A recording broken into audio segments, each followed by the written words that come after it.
था कि उसने यह अपनी आंखों से देखा था। माया इस स्थिति से बहुत असहज महसूस करती है और राय से कहती है कि उनके पिता ने उनसे यह कहानी किसी को न बताने को कहा था। हालांकि वह इस पर कोई ध्यान नहीं देती। ईरू होटारो की ओर बढ़ती है और उससे पूछती है कि वह इस स्थिति के बारे में क्या सोचता है। होटारो जवाब देता है कि उसे लगता है कि इबारा ने सब कुछ कल्पना कर लिया होगा, लेकिन फिर ईरू बताती है कि उसने कल्पना नहीं की हो सकती क्योंकि उसने खुद भी छत से लटकती सिलहुट देखी थी।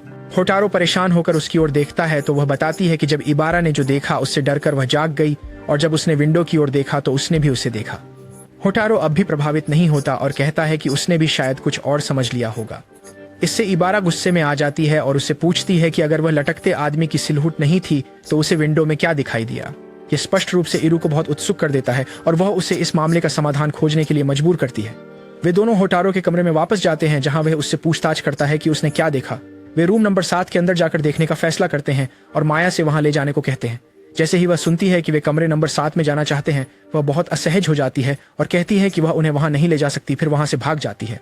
फिर वे विंडो के नीचे नीचे जाते हैं और होटारो को एहसास होता है कि कल रात बारिश हुई थी। लेकिन इससे पहले कि वे और जांच कर सकें, माया पीछे से आकर उन्हें बताती है कि दोपहर का खाना तैयार है। वे डाइनिंग एरिया में वापस जाते हैं और दोपहर का खाना खाते हैं और खाने के बाद री एक किमोनो पहने हुए दिखाई देती है जिसे उसे बहुत पसंद आ रहा है। सतोशी उसे एक तरफ ले जाता है और बताता है कि माया को किमोनो बहुत पसंद आ रहा है, लेकिन री उसे पहनने नहीं देती। होटारो जवाब देता है कि उसे इस सब से कोई फर्क नहीं पड़ता। तभी अचानक उसे एहसास होता है कि कोई पीछे से देख रहा है। वह तुरंत पलटता है, लेकिन दरवाजे पर कोई नहीं होता। उसे नहीं पता चलता कि क्या हुआ हो सकता है, इसलिए वह ईरू के साथ हॉट स्प्रिंग्स पर जाने का फैसला करता है। पानी के अंदर जाते ही वह फिर से सतोशी से मिलता है, जो अनायास बताता है कि कल रात ढोल देर तक बज रहे थे और उसे आश्चर्य हुआ कि होटारो इसे सुनते हुए भी सो गया।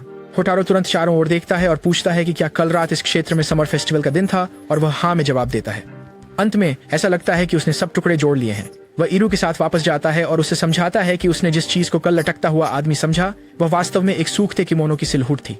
वह आश्चर्यचकित लगती है, लेकिन वह विस्तार से बताता है कि क्योंकि री माया को अपनी चीजें छूने नहीं देती, माया ने री की अनुमति के बिना उसका किमोनो लिया था और कल रात त्योहार में गई थी। जो छाया उसने कल रात देखी थी वह वास्तव में माया की थी, जो इनके बाहर भाग रही थी। हालांकि उसकी किस्मत अच्छी नहीं थी और बारिश शुरू हो गई, उसे वापस लौटना पड़ा।